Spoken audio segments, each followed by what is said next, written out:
Assalamualaikum warahmatullahi wabarakatuh. Selamat siang pendengar pecinta Madani, kembali Anda bersama 102.5 Madani FM Solution Radio.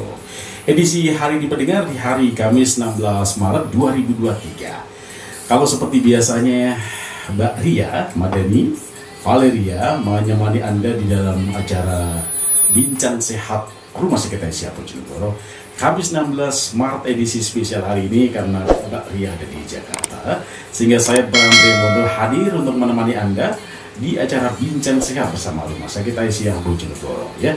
Dan insya Allah hari ini kita sudah kedatangan narasumber yang telah kita sampaikan sejak pagi tadi ya, bahwa jam 2 sampai jam 3 sore kita ada talk show dengan topik Bincang Sehat Rumah Sakit Aisyah Bojonegoro. Dan hari ini narasumber kita adalah Mas Lutfi Irfan Nasruddin ya, Irfan Nasruddin, SKEP NS.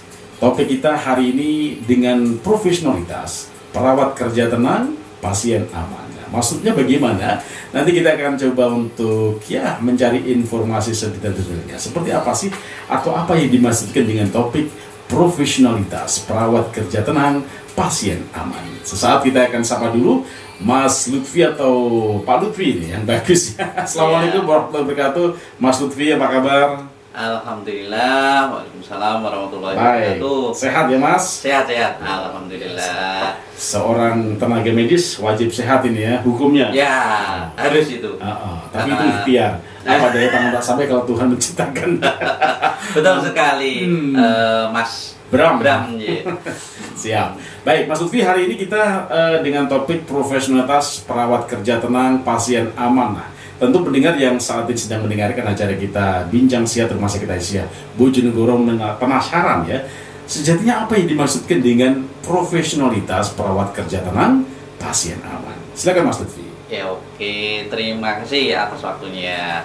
Sebenarnya dari kata profesionalitas itu kan salah katanya dari profesional atau profesionalisme. Jadi kalau profesionalitas sendiri itu merupakan sikap. Jadi sikap dari perawatnya sendiri, apakah benar-benar menguasai sungguh-sungguh dari profesinya.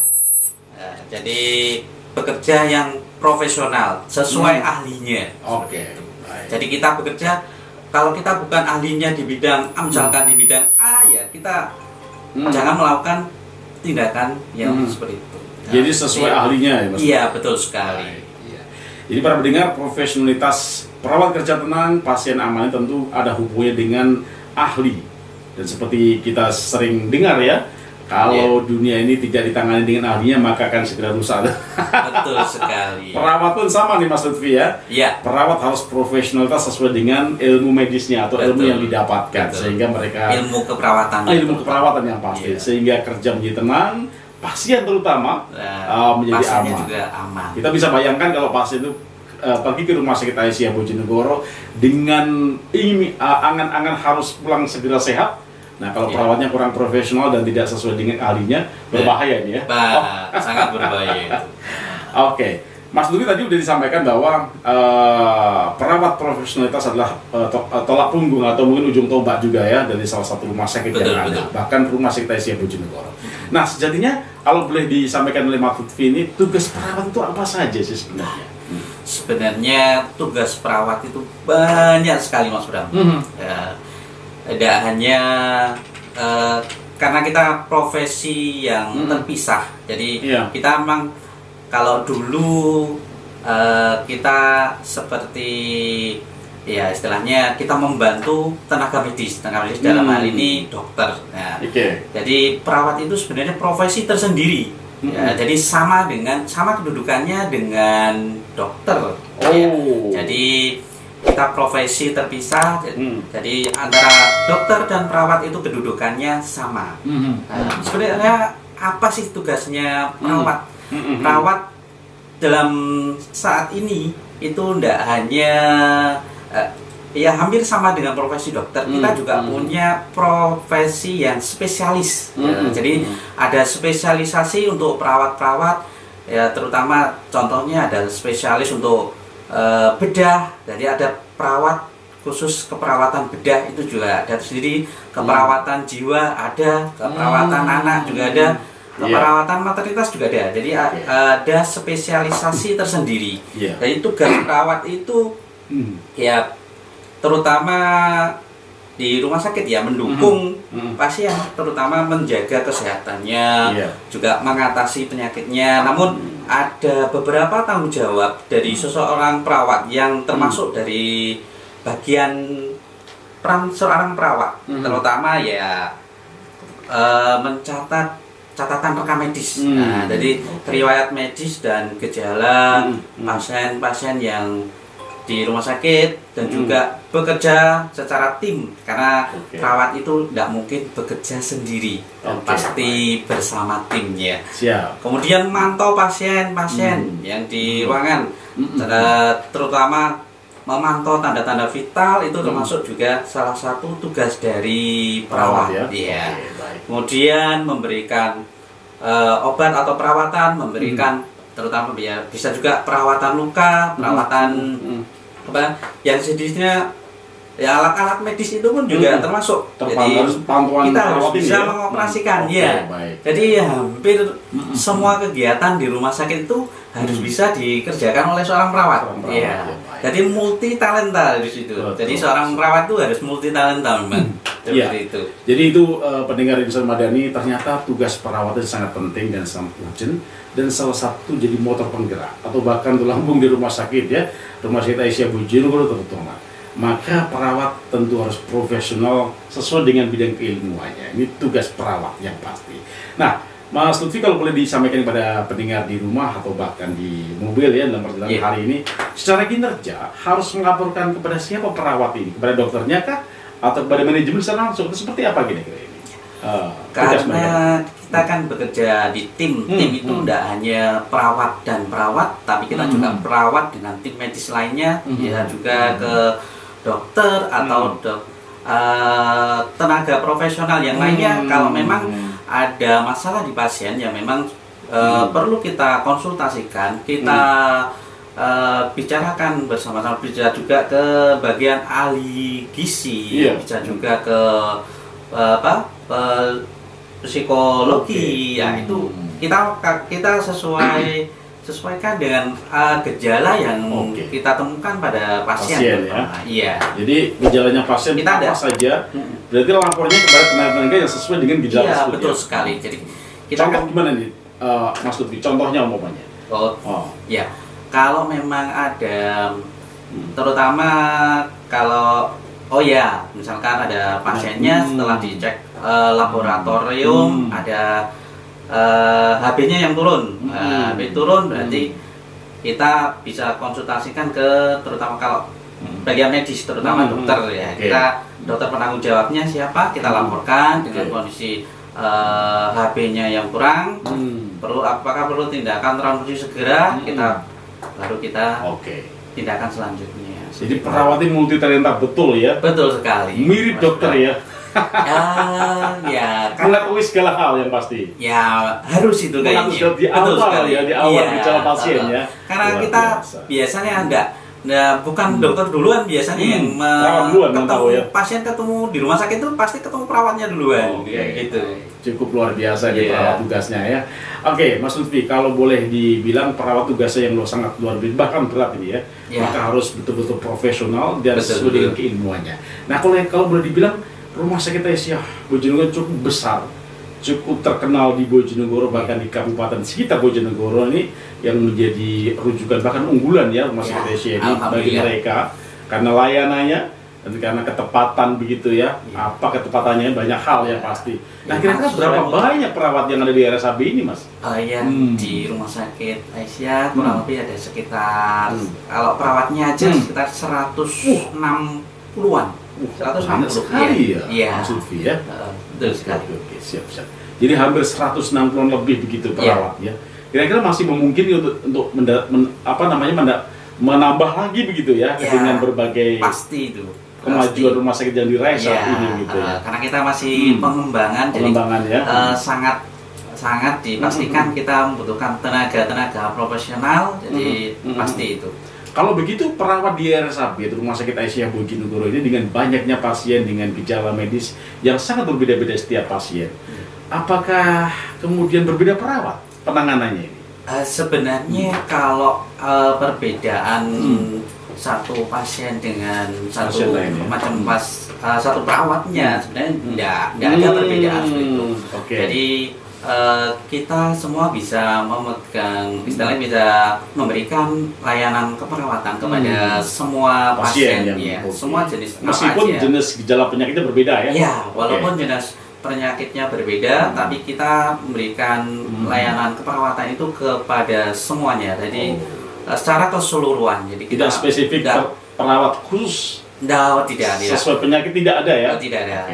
Kecuali memang kalau memang di perawatan intensif, jadi memang ada perawat khusus. Jadi maksud saya yang memang dia punya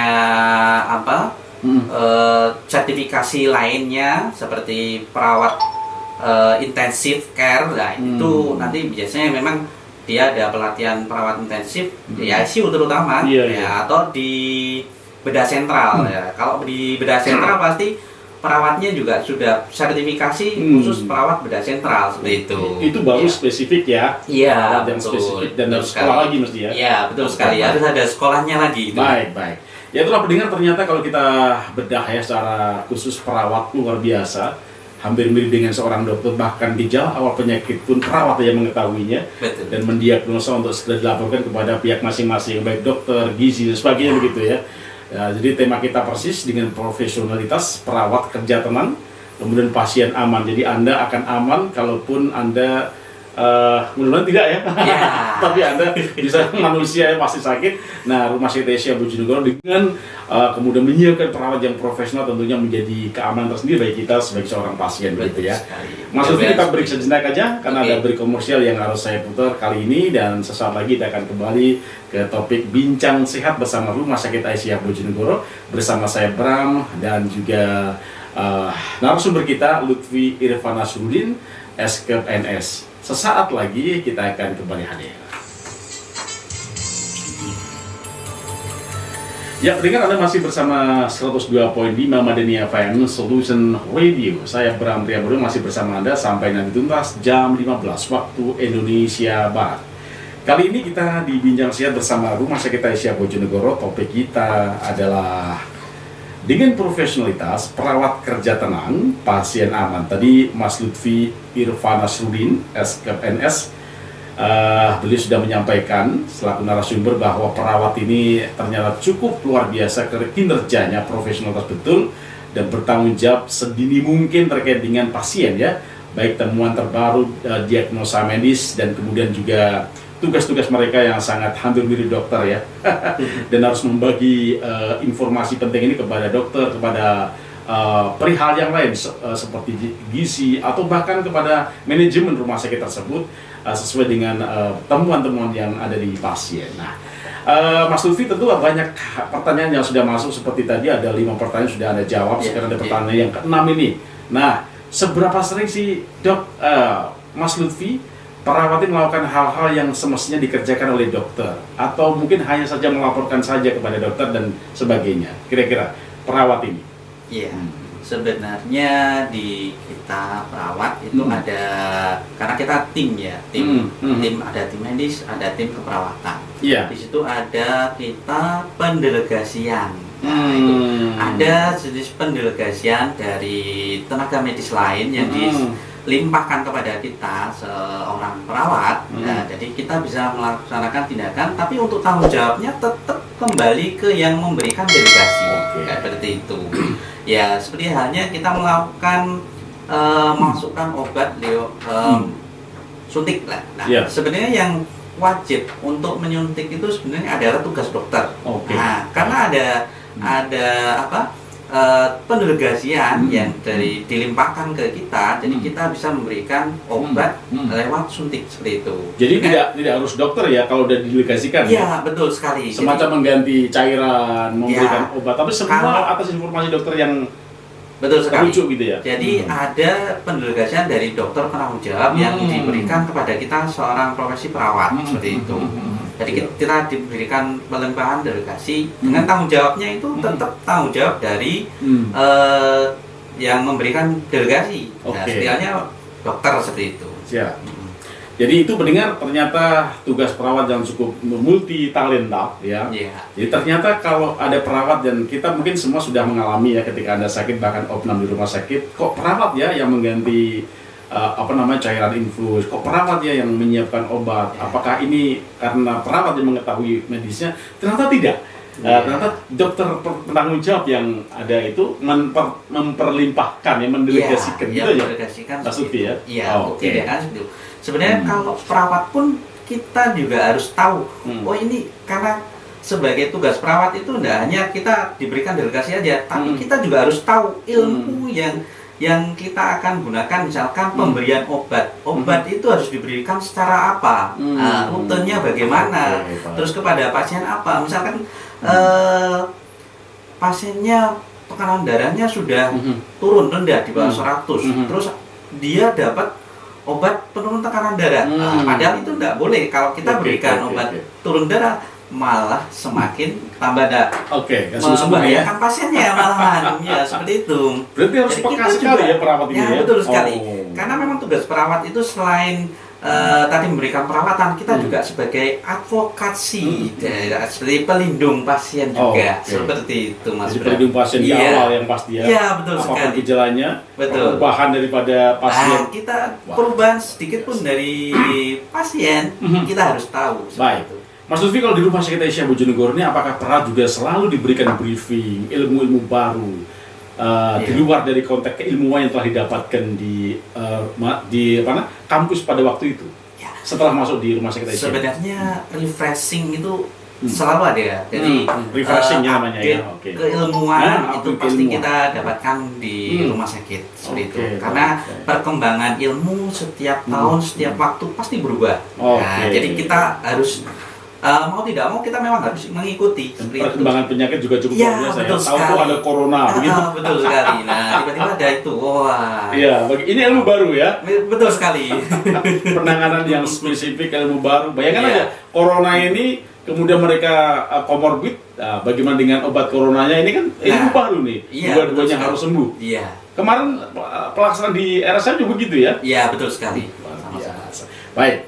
Mas Lutfi, kemudian banyak yang bertanya, sejatinya SOP perawat secara menangani pasien itu seperti apa sih SOP-nya? Apakah ketika ada pasien yang kemudian komplain karena penanganan perawat yang tidak begitu profesional, di luar SOP, bagaimana caranya untuk menanggulangi di salah satu rumah sakit? Ya, sebenarnya setiap kita melakukan tindakan perawatan itu sudah diberikan standar rambu-rambu ya. Iya, sudah ada peraturannya. Jadi sudah ada pedomannya di standar operating prosedur. Jadi ada SPO-nya. Setiap kita melakukan tindakan itu semua pasti ada SPO-nya. Jadi kita melakukan tindakan itu sudah diatur, sudah ada istilahnya di SPO itu kan kumpulan peraturan-peraturan pedoman. Jadi yang dibuat rumah sakit ya untuk melaksanakan tugas seorang, baik kita perawat, dokter pun juga ada SPO-nya di dalam tindakan-tindakan itu. Kita sebagai tenaga perawat juga ada SPO sendiri. Jadi kita punya SPO, penerimaan pasien baru itu juga tersendiri. Seperti apa? Kita melakukan tindakan, misalkan mau memasang infus, itu juga ada SPO-nya tersendiri. Seperti apa? Iya betul sekali. Jadi sudah diatur dari pertama tindakan itu harus apa sampai terakhir kita evaluasi pun kita ada SOP-nya ya, pasti ada SOP-nya. Jadi itu, kalau Anda para keluarga yang sedang dirawat ya, mungkin salah satu keluarganya, jangan khawatir, RSAB semua ada SPO-nya, ada SOP-nya, ada prosedur yang harus dilalui sesuai dengan konsepnya RSAB yang pasti gitu ya. Luar biasa ini ya. Jadi orang ngawur Mas. Jadi kita melakukan tindakan sudah disesuaikan dengan SOP. Semua pasti ada SOP. Insya Allah dengan SOP itu kita bekerjanya pun juga sudah tenang, iya, sudah aman, nyaman ya, pasti tenang ya. Oke. Seperti topik kita yang pasti ya, dengan profesionalitas, perawat kerja tenang, pasien aman. Pun aman. Ya, karena perawat jelas kerjanya sesuai dengan SOP, pasien karena SOP sehingga tenang ya. Iya, alurnya jelas. Alurnya sudah. Bismillahirrahmanirrahim. Semoga cepat sembuh ya yang sedang sakit ini. Iya, amin. Oke, Mas Lutfi, kalau di RSAB kan Anda menyebutkan perawatnya cukup banyak ya, hampir 160-an lebih. Apalagi di saat nanti dengan perkembangan zaman, perawat akan terus bertambah dengan ilmu-ilmu yang bertambah. Nah, sistem shiftnya bagaimana cara Anda yang harus 24 jam open ya, rumah sakit Anda buka ini? Kira-kira? Kalau di rumah sakit Asia, kita dibagi menjadi 3 shift, yaitu pagi, siang, dan malam. Ya. Malam ini kategori sampai subuh begitu maksudnya? Atau sampai 7? Oh, sampai pagi ya? Operan yang pagi itu sudah datang. Jadi semua perawat keduman itu ya? Iya. Keduman, yang nggak ada yang kemudian enak pagi doang, siang doang rolling ya? Kecuali kepala ruangnya. Kalau kepala ruang pasti dia kan. Kepala ruang juga apakah perawat? Iya. Kepala ruang kan juga perawat juga. Oke. Cuma memang karena manajerial, jadi dia pasti dengan pihak manajemen rumah sakit, kumpulan, berarti kan acara biasanya kan di pagi hari. Jadi kalau kepala ruang pasti jenisnya di pagi terus. Ya memang ada beberapa sih bisa dinas sore juga ada seperti itu. Ya pasti di perusahaan menerja hampir sama ya, termasuk di Aisyah ketika ada yang sakit, ada yang udur, ada yang izin. Itu bagaimana caranya mereka? Harus berganti dengan teman yang lain? Ya biasanya seperti itu. Memang biasanya ada tenaga, mungkin ada tenaga dari ruang lain yang bisa tapi biasanya kita selesaikan dulu di internal ruangan. Biasanya sudah gantian karena gitu ya. Kita timnya insya Allah solid semua. Jadi kalau ada teman yang membutuhkan dinas, butuh jadwal jaga, penggantian, kita insya Allah sudah dari ruangan sudah siap semua. Gitu sudah. Luar biasa ya. Khawatir saya kosong dong. Oke, Mas Lutfi, apa ada, ini pertanyaan dari teman-teman yang lain ya, apa ada perawat khusus terhadap pasien yang meninggal dunia? Kalau perawat khusus sebenarnya tidak ada. Tidak ada yang khusus. Semua perawat bisa menangani itu? Bisa. Bisa semuanya. Saya kira di rumah sakit, apalagi spesifik di rumah sakit Aisyah ini, ada perawat yang khusus ketika ada orang meninggal dunia. Dan mereka yang pasti kewajiban untuk mengurusin itu. Tidak begitu? Perawat juga menemani, tapi ada tambahan dari di bagian dakwah citra dulu ya. Dakwah citra nanti juga ikut menemani. Untuk hal yang religiusitas itu maksudnya ya. Oke, baik. Oke, terakhir Mas Lutfi ya, udah waktunya mepet sekali ini, kita akan putar-putar komersial dan juga lagu, belum kita putar ya. Terakhir, pesan-pesan apa dari Rumah Sakit Aisyah Bojonegoro yang Anda naungi ini kepada para pasien atau keluarga pasien saat ini dirawat di rumah sakit Anda, terutama kepada masyarakat Bojonegoro pada umumnya terkait dengan perawat Anda yang profesionalitas ini, perfect. Nah, kira-kira apa ini untuk trust ya? Silakan Mas Lutfi. Mudah-mudahan untuk semua masyarakat yang mau berobat ke Rumah Sakit Aisyah Bojonegoro tidak perlu khawatir, karena kita semua perawat di Rumah Sakit Aisyah Bojonegoro kita sudah bekerja sesuai prosedur, kita juga sudah sesuai pedoman yang kita istilahnya sudah kita susun semua, insya Allah sesuai dengan keilmuan kita. Jadi Anda bisa merasa aman, bisa merasa nyaman untuk berobat di Rumah Sakit Aisyah Bojonegoro. Siap. Terima kasih Mas Lutfi sudah hadir sebagai narasumber kita, mudah-mudahan tidak kapok nih ya. Setiap kami insya Allah kita akan bincang-bincang terus bersama RSAB ini dengan topik yang berbeda-beda ya. Topiknya biasanya penyakit, lah ini topik internal ini ya. Menyampaikan informasi terkait internal perawatnya di Rumah Sakit Aisyah Bojonegoro. Terima kasih Mas Lutfi untuk edisi hari ini 16 Maret 2023 telah menemani kita dalam bincang sehat Rumah Sakit Aisyah Bojonegoro yang hadir setiap hari Kamis jam 14 sampai 15 waktu Indonesia Barat. Topik kita alhamdulillah hari ini dengan profesionalitas, perawat kerja tenang, pasien aman ya. Terima kasih pendengar, Anda masih punya waktu 10 menit bersama saya sampai jam 15 waktu Indonesia Barat nanti, dan sampai jumpa minggu depan, Mas Lutfi. Oke. Assalamualaikum Mas Lutfi. Waalaikumsalam warahmatullahi wabarakatuh. Baik pendengar, kita lanjut kembali sampai jam 16 waktu Indonesia Barat. Kita masih punya sisa waktu dengan lagu-lagu oldies mancanegara, juga informasi penting persiapan Ramadan yang akan dikemas oleh Madani FM bersama saya Pram Priambodo.